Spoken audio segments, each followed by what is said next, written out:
Hey, shalom, shalom, Shalom. shalom. How you want to walk, which is a good day. Knock na waha ibaria shala. Hawalakim la adam call shabuai bahacha. Wakak show Yahweh bahasham Yahweh ma'amat, which is truly. Hey, with the Hebrew Israelites coming to you week in and week out through the spirit and power of Yahweh bahasham Yahweh to preach to you so-called Negroes, Latinos, Native Americans, West Indian citizens, like foreigners. Nachamatam kayahamalako tashamayim korab. Repent ye for the kingdom of heaven is at hand. Before we get started, I'm going to say, call Layim La, Yahweh Bahasham, Yahweh Shah, Bahasham, Chahakadash. Hey, double honor to the elders and apostles of Great Millstone that taught us this truth and rule well. And much respect to you, bros out there pushing this truth with all righteousness and sincerity. Shalom, shalom. Shalom. As always, going to a morning edification through the Spirit. I don't want to Zaza about name Paulos. Well, this is edifying. And pretty much we going into 1 Corinthians, the 11th chapter and the 4th verse. And I'm going to get that. This is 1 Corinthians chapter 11 and verse 4. I'm going to start at verse 1. It says, be ye followers of me, even as I also am of Hamashiach. And I praise you, brethren, that ye remember me in all things and keep the ordinances as I delivered them to you. Because Paul was directly taught by Hamashiach, and he was ordained as a minister, an apostle to the Gentiles, you know. But a lot of times people like to discredit. You got a few individuals that like to discredit Paul's teachings, when they was of the Spirit, I'm gonna continue on. It says, "But I would have you know that the head of every man is Hamashiach, and the head of every woman is the man, and the head of Hamashiach is the Most High." So it's a certain order. All right, going back to the ordinances that were mentioned. The Lord does things. He likes things to be decently and in order, because without order, you have confusion and you have people not, individuals not knowing what they're supposed to do. So again, the Lord works for order. Verse 4: every man praying or prophesying, having his head covered, dishonoreth his head. All right, and being that our head is a Mashiach, by doing those particular acts, that's dishonoring our head, you see. And then also it goes back to a heathenistic custom. And I want to get basically a summarization of covering your head. When you got your head covered, that's pretty much wearing hats and not having the top of your head exposed, because we're supposed to have the crown of our head exposed. When praying and prophesying. You got people that wear fitted caps. When that custom actually goes back to a Greekish fashion. Like we got the title of the video. I'm gonna get another one real quick if you didn't have nothing. Okay, go ahead. This is Jeremiah chapter 10, and we'll get verse 1. It says, hear ye the word which the Lord speaketh unto you, O house of Israel. Thus saith the Lord, learn not the way of the heathen, and be not dismayed at the signs of heaven, for the heathen are dismayed at them. Verse 3, for the customs of the people are vain, for one cutteth a tree out of the forest, the work of the hands of the workman with the axe. All right. Now the customs of the people are vain. When you go into this word vain, it's habal, all right, which means to be led astray. And that's pretty much what we're going to be going into, because when you start to ascribe to these different customs, then Jake, he see you doing it, and Jake is impressionable. For the most part, Jake's impressionable, so he gonna start doing it, and we've seen this throughout history. That's why the Lord said, "Hey, the customs of the people are vain. Don't follow out the way of the heathen." You see, because then when Jacob ascribes to the way of the heathen, then he wants to bring it into the truth, or make it a part of his lifestyle, when that's not what we was designed to do. Right. That's why when we were coming into the land of Canaan, the Lord had us take out all those Canaanites, man, because He knew, Mm-hmm. Jake would, easily fall into those ways, right? Whenever it's around, Jake is gonna pick up on, whatever little customs that they see the heathen, taking part in. I just want to grab Mm-hmm. this real quick.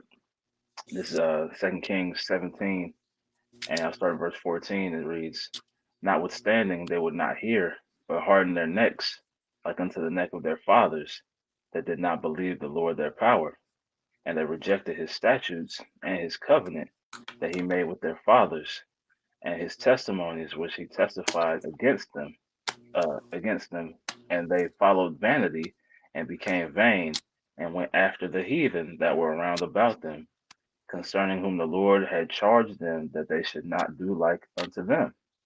And they left all the commandments of the Lord their power, and made them molten images, even 2 calves, and made a grove, and worshipped all the host of heaven, and served Baal.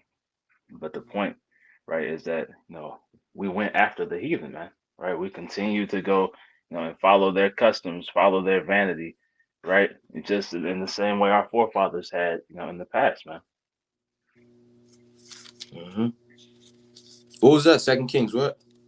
Uh, 17 and 14 through 16. Okay. Can we grab second Maccabees 4 and starting at verse 11? Okay. It's the book of Second Maccabees, chapter 4 and verse 11. And the royal privileges granted of the special favor to the Jews by the means of John, the father of Eupolemus, who went ambassador to Rome for amnesty and aid, he took away, and putting down the governments which were according to the law, he brought up new customs against the law. Now I got a quick precept going into that. This is Proverbs. This is Proverbs chapter 8, and we'll get verse 36. It says, "But he that sinneth against me wrongeth his own soul, and all that hate me love death." All right, and how do you do this? You show hate for the Lord, by one way is doing this. It says he brought up new customs against the law. So somebody that's in that particular mindset, they don't repent, they'll be destroyed because they ultimately showing that they love death. Because they're going directly against the ordinances that the Lord established. So if you prophesying with a fitted cap, if you prophesying with your head cut with do rags on, that's off. And you'll be destroyed if you don't repent. You know. Mhm. God, continuing on. For he built gladly a place of exercise under the tower itself, and brought the chief young men under his subjection, and made them wear a hat. So that's this is well, we can get more on to it or more edification on it, but pretty much that's where the custom of wearing a hat came from, the Greekish fashion. You know, it's not one of our ways. That came from the Greeks. You know, but God, it says for he built gladly a place of exercise. Now we know in Greece, they had gymnasiums, which the Greek word gymnastics, it shares the word gymnos.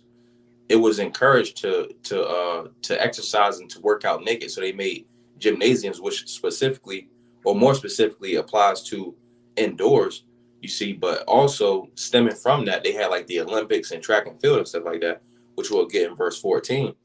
Pretty much they was encouraging people to compete naked.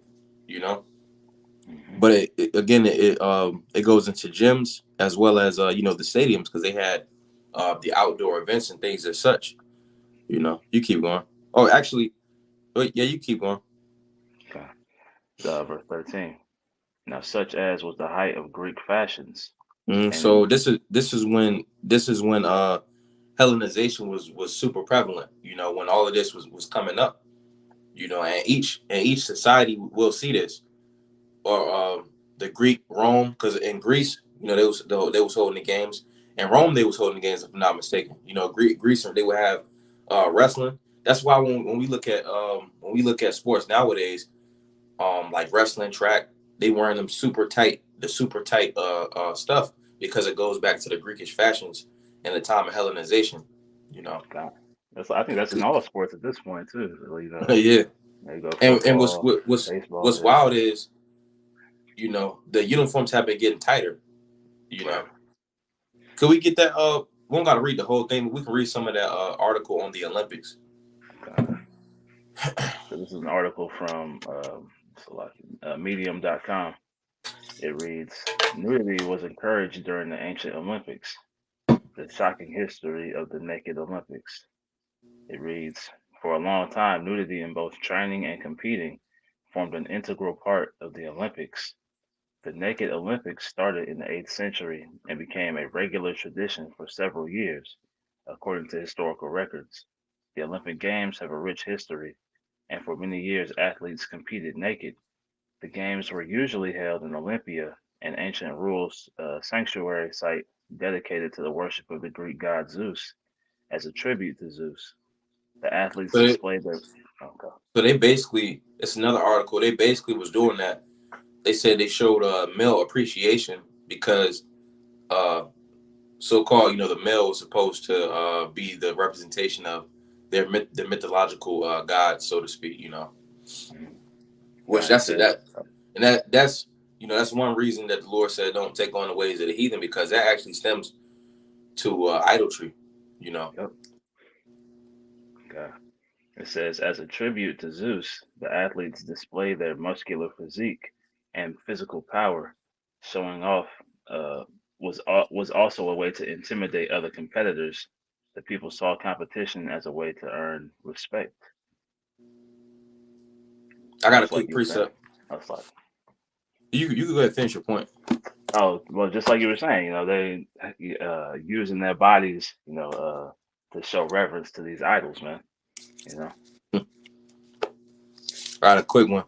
This is Ecclesiastes, also Quahalath, chapter 10. We'll give verse 6. It says, "Folly is set in great dignity, and the rich sit in low place."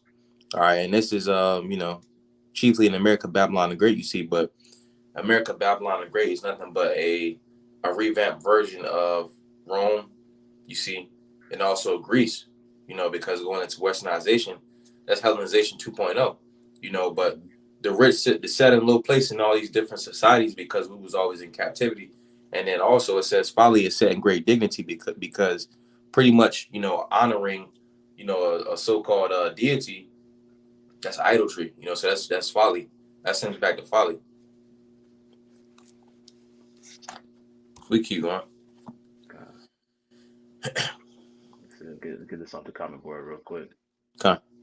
It's from the priest out here in Charlotte, Amawan Ariyah, Shalom Mark. It's Leviticus 18 and verse 6. None of you shall approach to any that is near of kin to him to uncover their nakedness. I am the Lord. So that in itself, right? A bunch of men walking around naked together, just like they had the bathhouses, things of that nature Mm-hmm. back then, right? That was a heathen custom, man, right? And this is something, the law, statutes, and commandments give us strict orders on what to do and what not to do, Mm-hmm. right? So things like this, you see Esau, Edom, and the rest of these heathen, go in direct opposition, to the ways that we follow, man. And it shows in these various representations, man. And even nowadays, like you go into the locker room, they still doing the shit. It show you Yep. that they was the Greeks and the Romans back then because they totally comfortable, with doing things like that. God. What you want me to grab? Or you want to keep Um, going that Maccabees? yeah. The back to the article just a little bit more. God. It continues on and reads, the early 8th century BC will forever be remembered as the period during which many Olympian athletes went completely nude during competitions.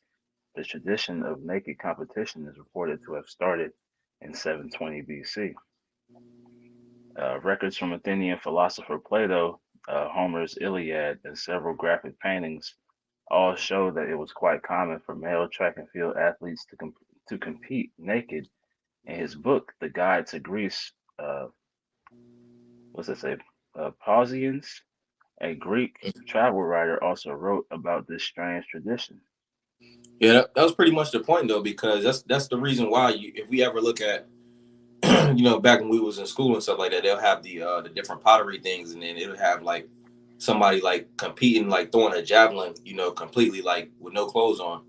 That Mhm. goes back to the Greekish fashions. That goes back to the ways of Esau. But we can keep going in that the Maccabees. Uh, this is the book of Second Maccabees, chapter 4, and verse 13. Now, such was the height of Greek fashions, an increase of uh, heathenish manners through the exceeding profaneness of Jason, that ungodly rich, and no high priest. Mm-hmm. It's pretty much he was a Jake that was going off. He was Right. ascribing to the ways of the heathen. He was the one going back to the verse 12. It says he made him wear a hat, and then also was involved with like the building of the place of exercise, going to the gyms and the different events of the Greeks. hmm Yeah, like the priest put on the comment board, they would go back and sew their foreskins back on, because it was popular to have that was the fashion, back in the day, right? Mm-hmm. Because they had these men walking around with no clothes on, right? They would try to shame Jake into having their foreskins placed back on. So that was like big business back then, you know. Man. Continuing on. Oh, and going into Jason, because he was that wicked high priest, right? He got his brother Onias killed, so that he could take that high seat, and then he went in and made these covenants with the Greeks. I got that for you. Okay. This is this first Maccabees chapter 1, and we get verse 11. It reads, "In those days went there out Israel wicked men who persuaded many, saying, Let us go and make a covenant with the heathen that are round about us. For since we departed from them, we have had much sorrow." hmm That's it. The men who are trusted in leadership, as we got on the comment board here, that these men were trusted to lead our people in the correct ways, but they continue to sell them out pretty much, man. And then we're seeing these same things, take place today, right? We're Mm-hmm. seeing the leaders of our people walk our people into the slaughterhouse, and give our people over to the Greekish fashions of today. Mm-hmm. I'm gonna read this real quick. Jim is shining light by. It's Jeremiah 23 and verse 2. It reads, Therefore, thus saith the Lord power of Israel, against the pastors that feed my people, you have scattered my flock and driven them away, and have not visited them. Behold, I will visit upon you the evil of your doings, saith the Lord. And that's what we're seeing, right? Those judgments are about to start coming over, in a great magnitude, man, because we've seen people who've been entrusted, to give our people the correct guidance are leading them Mm-hmm. into the ways of the heathen, man. Right. We keep going in the Maccabees. God. This is Second Maccabees 4 and verse 14. That the priest had no courage to serve any more at the altar, but despising the temple and neglecting the sacrifices, hastened to be partakers of the unlawful allowance in the place of exercise, after the game of discus called them forth.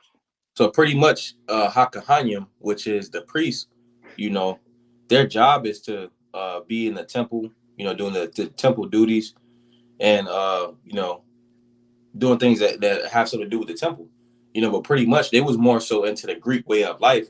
And if we actually get at another version, it'll tell you that as soon as discus was called, they was like they was out of there. I'm gonna read it hmm again. It says that the priest had no courage to serve anymore at the altar, but despising the temple and neglecting the sacrifices, so that they were being negligent. It says hasten to be partakers. So pretty much they would, it's like you feel like doing something, so you drop what you're doing right now, and then you go do something else. That's why it says hasten. It says hasten to be hasten to be partakers of the unlawful allowance in the place of exercise as the game of discus. Now this is going into like the again, it's chiefly into gymnasiums, but then also the different events, because discus goes into like a track and field event. But it's showing you that Jake was pretty much more so willing to be into a sport folly versus actually doing his job, because we get could you get Ecclesiastes 12 and 13, Baba Shah? God. And that's also why I brought out Ecclesiastes 10 and 6, because that's folly. Folly is setting great dignity when the heathen are in rulership. All right, we've seen that a lot. When Esau Edom has rule, Jake is into basketball, Jake is into boxing, Jake is into UFC, Jake is into pretty much upholding all these things over the Lord, going into how folly is set in great dignity. They putting a over importance on these things. Uh, to Ecclesiastes 12 and 13. 13. It says, Ecclesiastes chapter 12 and verse 13. Let us hear the conclusion of the whole matter. Fear the Most High and keep his commandments, for this is the whole duty of man. That's the whole duty of man, you see. And being that they was the priests, that was their specific job, the temple duties, and they was neglecting it for the ways of the Greeks. You know, Mm-hmm. And you keep scriptures on talk up. about, Or you it's a lot. you go you got it. Um, Let me see if I can find this. Like, Okay. it's basically it's going into how our people are quick to run towards wickedness, or I got right here. It's Jeremiah 14 and verse 10, and it says, "Thus saith the Lord unto this people, thus have they loved to wander; they have not refrained their feet. So like, Therefore, the Lord." can you I go, uh you said they love to wander, right? mhm. So in Jeremiah, if I can mention Jeremiah 10 and verse 2 and 3, it said, "Learn not the way of the heathen, for the way of the heathen is in vain." And when you go into that word vain, it's habar, which means to be led astray, like wandering. That's why the Lord said, not to follow after the customs and the lifestyles of the people round about us. You know, if I can add. Okay. Jeremiah 14 and 10. Thus saith the Lord unto this people, thus thus have they loved to wander; they have not refrained their feet. Therefore, the Lord doth not accept them, and he will not remember their iniquity and visit their sins. Right. So, just like the brother said, man, our people, they love to go after the ways, that are contrary to the scriptures, man. Right. They love to seek these idols, you know, and they're being taught to do so. Right. If they were being taught righteousness, it would be one thing, but we see them repeatedly, having wickedness pushed in their face from a young age, right? So now this is all they know, right? So that's why you see the state of our people from the Greek captivity to the Roman captivity, right? That's why they were looked at as heathen, going into Rome, they were completely that olive branch that was cut off, man, because they had been there for 1,000 years, going into these Roman and Greekish ways, man. Mm-hmm. I did want to get this real quick.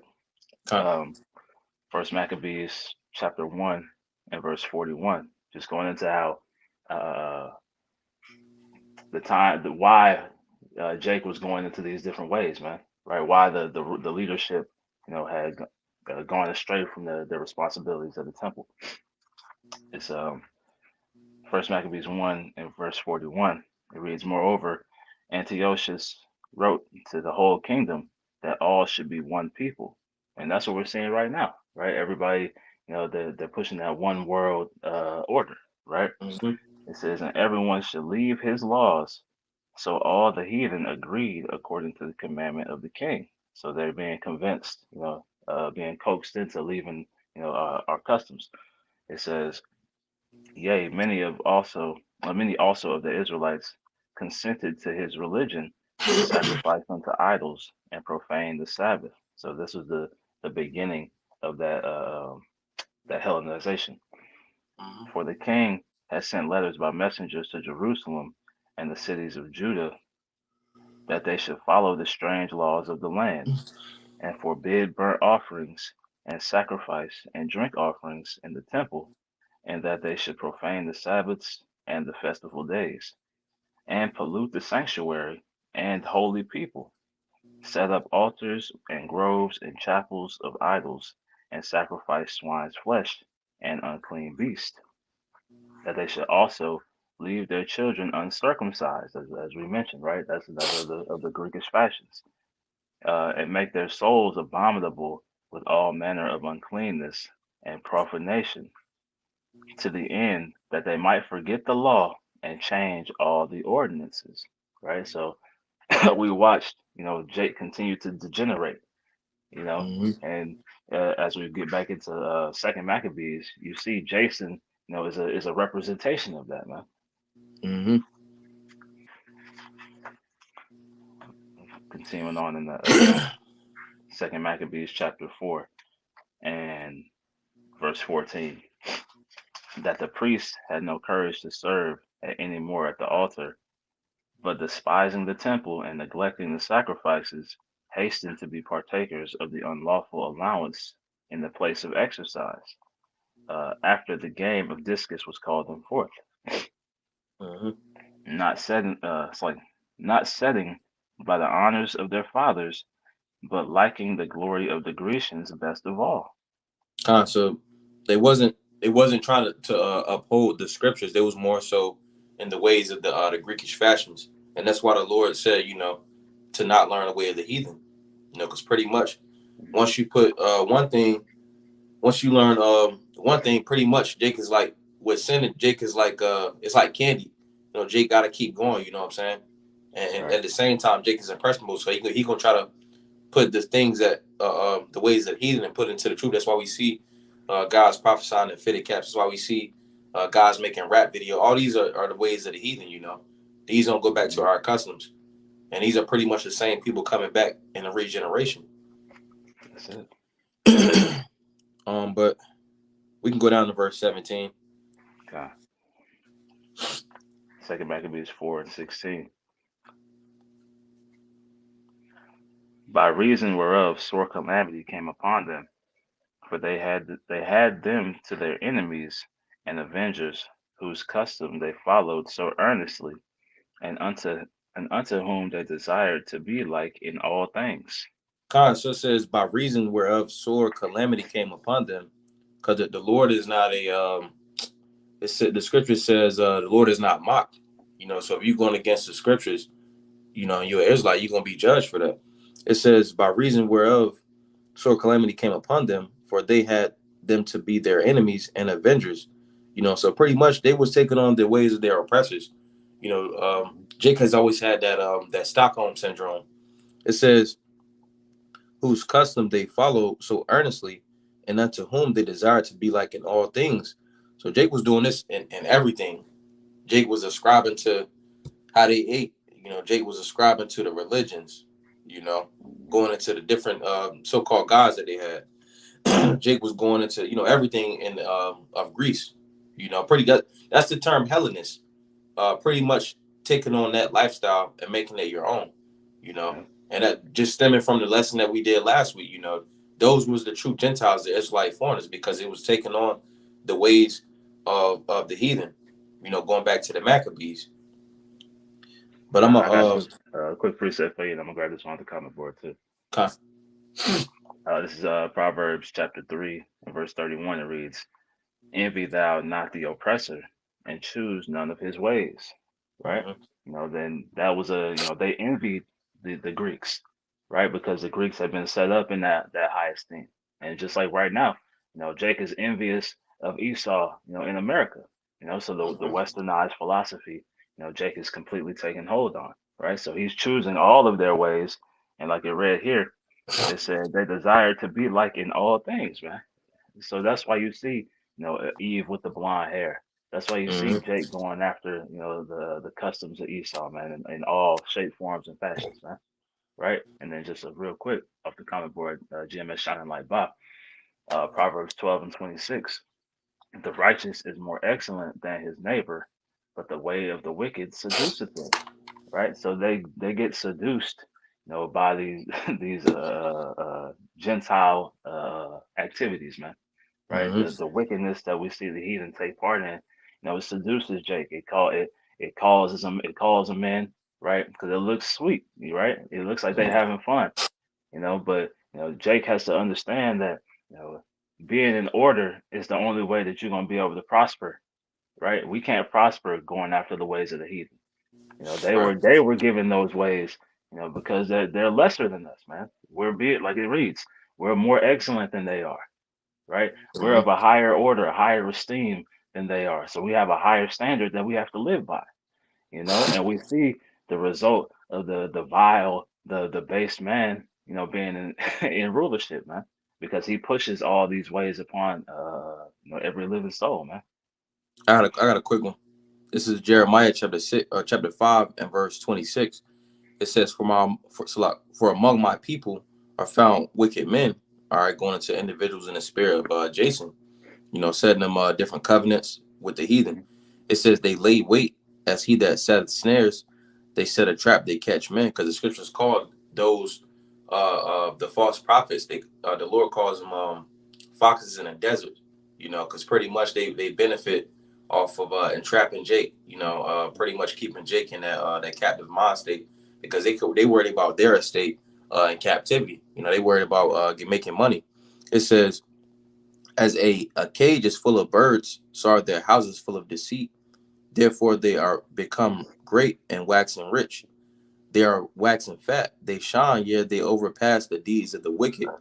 They judge not the cause of the fatherless, yet they prosper, and the right of the needy do they not judge. You see, so you got these individuals in that spirit, but then also those that's following them, their deeds is surpassing the deeds of the wicked too, because pretty much they ascribing to these different customs. They going all out. Jake, when Jake get into when Jake get into something, he going all out. That's why we see Jake at the top of every sport, upholding that folly. You know. Right. Hey, what did it say? It said they follow earnestly, you know, Mm-hmm. and that earnest goes into with a vigor, man, Yep. with all your energy. Zealous. Exactly, exactly. This is back in Second Maccabees 4 and verse 16. By reason whereof sore calamity came upon them, and that the heathen knew, that if we went away from our ways, that they'd be able to destroy us very sorely, man. Right? You read that in Jude the 5th chapter. Right? Mm-hmm. So that's when it says sore calamity came upon them. Jake, completely did away with their hedge. They forsook their covering, and now they were open, to attack from all sides.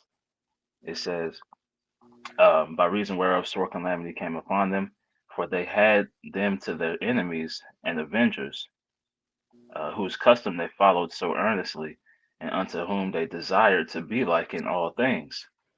Mm-hmm. For it is not a light thing to do wickedly against the laws of the Most High. But the time following shall declare all. It's like it. But the time following shall declare these things. So pretty much, it declared the things then and then again. And in this time, if you subscribing to the ways of Babylon, America, you want to. If you're a female, you want to keep twerking. If you're a dude, you want to keep selling drugs. Doing the stuff that you learn in the world. The times following is going to declare. What's going to happen to you if you don't repent. You know, that's pretty much all I had though. I'll grab this off the comment board. Jim is shining like Bob. Proverbs 10 and 23. It is as a sport to a fool to do mischief, but a Mm-hmm. man of understanding hath wisdom. Right? Right. We So see. it, I was it going said go. That's like it says it's a sport to a fool to do mischief. Jake is into all this stuff like the Olympics and the customs, but Jake take wickedness to a new level. They try to see um who can commit adultery the most, who can smoke the most weed. Stupid stuff like that. They do it as a sport. It actually entertains them. You know, that's some stuff you'll see Esau doing that. right, We usually see Esau, going to the extreme, but Jake is seduced by the ways of the heathen. That's why they say we can tell that comes from the heathen, because they say like white boy wasted stuff like that. right. You know. They compare themselves to Esau. They try to match up. Mm-hmm. I got a quick one. Let me see if I can find it. This is Second Corinthians 6 and 17. It reads, "Wherefore come out from among them, and be ye separate, saith the Lord, and touch not the unclean thing, and I will receive you." So Mm-hmm. we're commanded to be separate, from these individuals, man. We're commanded to keep our ways and to forsake their ways, man, regardless of how it's presented, regardless of how good it might look to the eyes, because Esau has mastered that deception, man. He's a master warlock and witches, man. Right, and so these enchantments have you know strong power over Jake right now.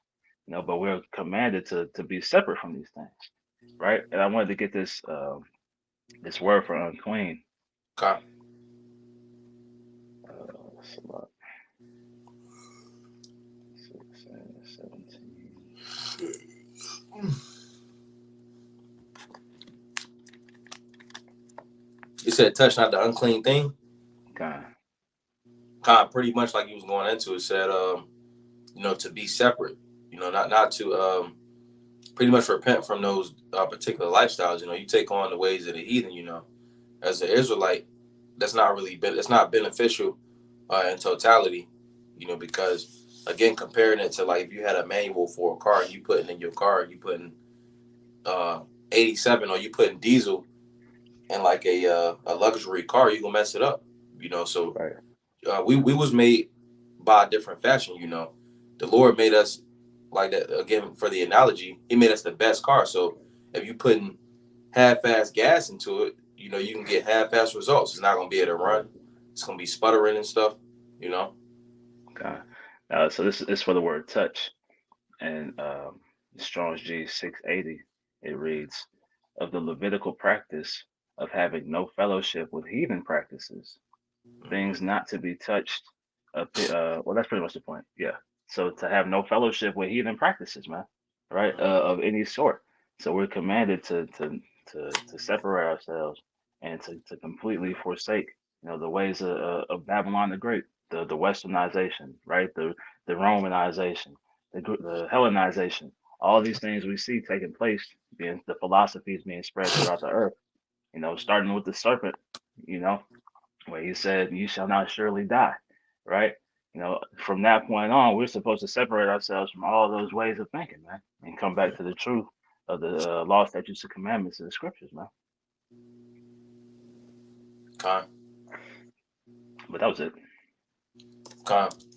Well, Adoram Tazaz, about nigga Pa, Lord's word, that was a beautiful application through the spirit. Well, Adoram Tazaz, Adam Yashua Tawab. We can go ahead and close it out by saying, Call Light and Love. Yahweh Bahasham, Yahweh Shah, Bahasham, Chah, Kodash. Hey, double honor to the elders and apostles of Great Millstone that taught us the truth and rule well. And much respect to you, bros, out there pushing this truth with all righteousness and sincerity. Shalom, shalom. Wahayuam Shalom. Tawab, which is a good day. Ababa Shalom. Ball, Kwame Yasha Allah. Hey, shalom. Shalom.